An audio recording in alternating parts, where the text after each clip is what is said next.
You knew it was coming. I knew it was coming.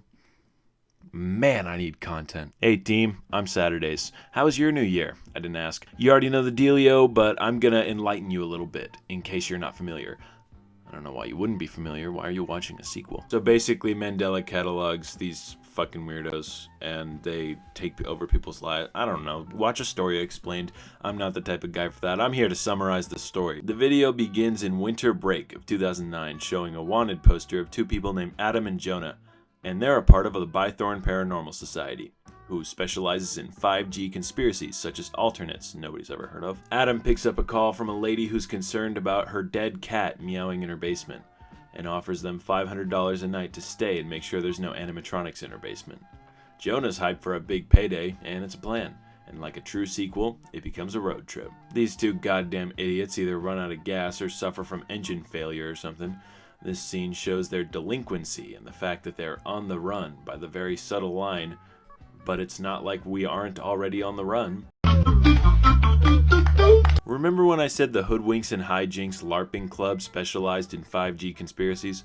I really wasn't joking. Jonah genuinely thinks the alternates don't exist and writes it off as mass hysteria. Does this guy even remember when there were babies being kidnapped through TVs? From the dialogue of the two dickheads, it seems like the mayor of Mandela County has outlawed the use of electric equipment such as a GPS, and since Jonah's surprised at the use of a GPS, that probably makes sense. This could also be a product of it taking place in 2009. I'm not really sure. I was like 6 years old, fucking flipping dog turds in 2009. The boys arrive at the stoner lady's house and they inspect the house, finding an empty room with a cat door and establishing the camera in the house. This is used for communication with Adam and Jonah when they're not on the radio. There's not much about that part, I just kind of like it. Now I appreciate this part for seeming the most in the times of the story. The dash cam view is just the house with overlays of really shit mics. Just seems like something that could be tangibly found footage. This right here is real, and you should know that more than anybody. Trust me, when you fire this game up, your little fucking nuts are gonna start quaking, buddy. Kind of like the Blair Witch Project or something like that. I think it's neat, and I like the little anxious Andy party of, I don't know man, it's kind of spooky. It's just like, why is Adam interested? For all you know, someone's getting murdered. Adam thinks there's more than just the cat in the house, judging by the scream that they just heard. He decides he's gonna go search for it, even though Jonah has been telling him no this whole time. Another neat part of this is that Adam thinks that Jonah's pranking him by screaming, "Oh my god, behind you," over and over. But if you're a Reddit sleuth detective extraordinaire, you can probably hypothesize that it's the alternate trying to trick him. Or maybe it was Jonah just being an asshole. But it seems to be happening to Jonah too, hearing voices that he thinks is Adam saying some weirdo shit. Just like Overthrown, it shows that clip from the old religious show. I don't know what it's called. This next clip's a throwback. Remember when Joseph was sleeping and Male Whisper from Microsoft Online text-to-speech said, "Wake up, Joseph"? Adam also gets his night rudely interrupted by his schizo demons telling him he forgot to put the seat down. Cam 3, the one with the door, has its visuals go out, of course, and suddenly appear with the door standing wide open, blowing all the goddamn hot air outside. There's also this neat little scene of a few timed camera pictures, showing the Sigma male from Volume 1. I miss that guy.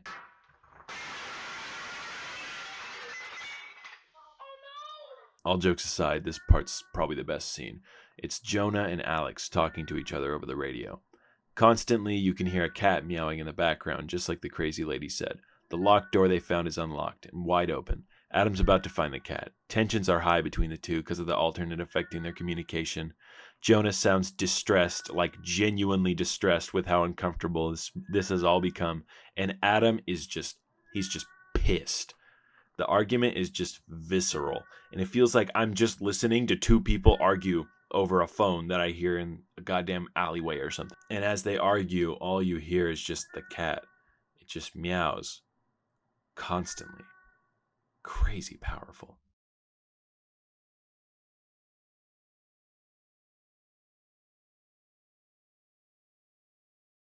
Well, looks like the cat's still dead. Sigma Male has finally confronted Adam and shows him his true form, Gamer Rage, with a silly alternate face that I saw in Mandela Catalogue. The spirit radio emanates fucked up voices telling him that no one knows where he is and nobody can hear him, finally asking him, "Do you understand?"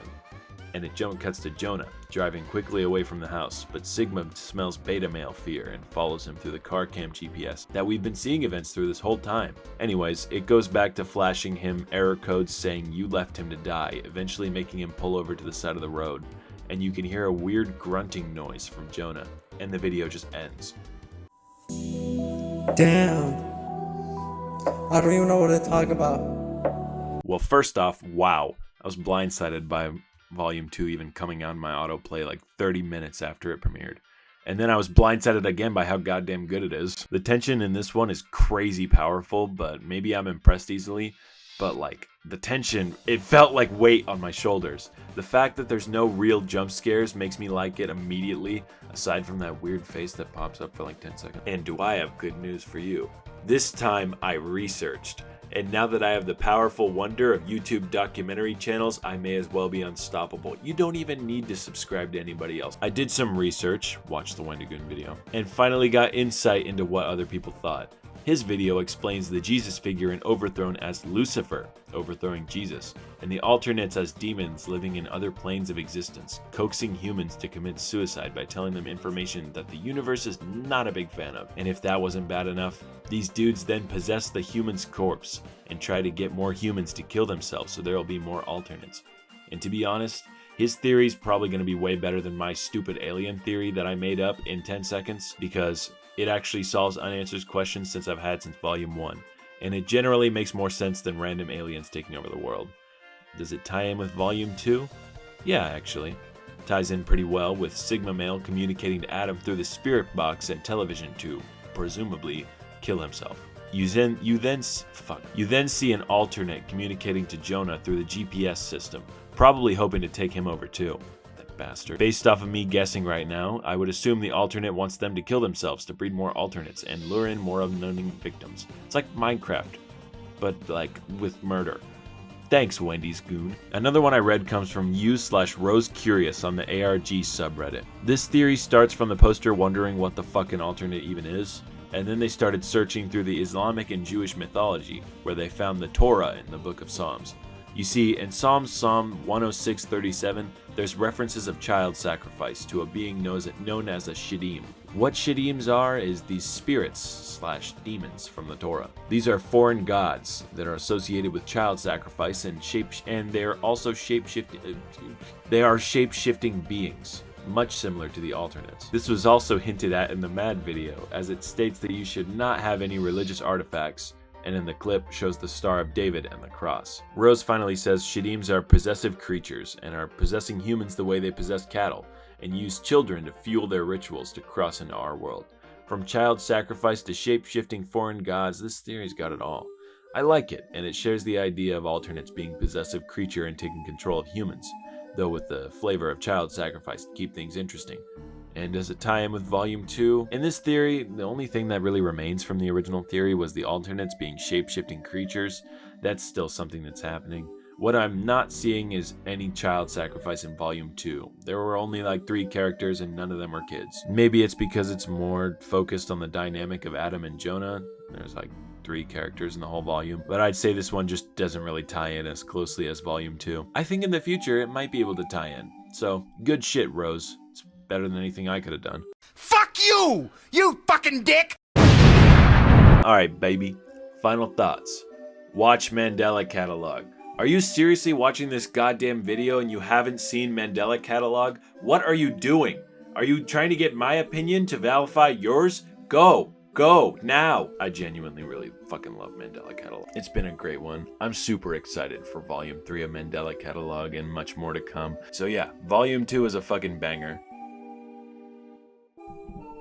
Oh shit, yeah.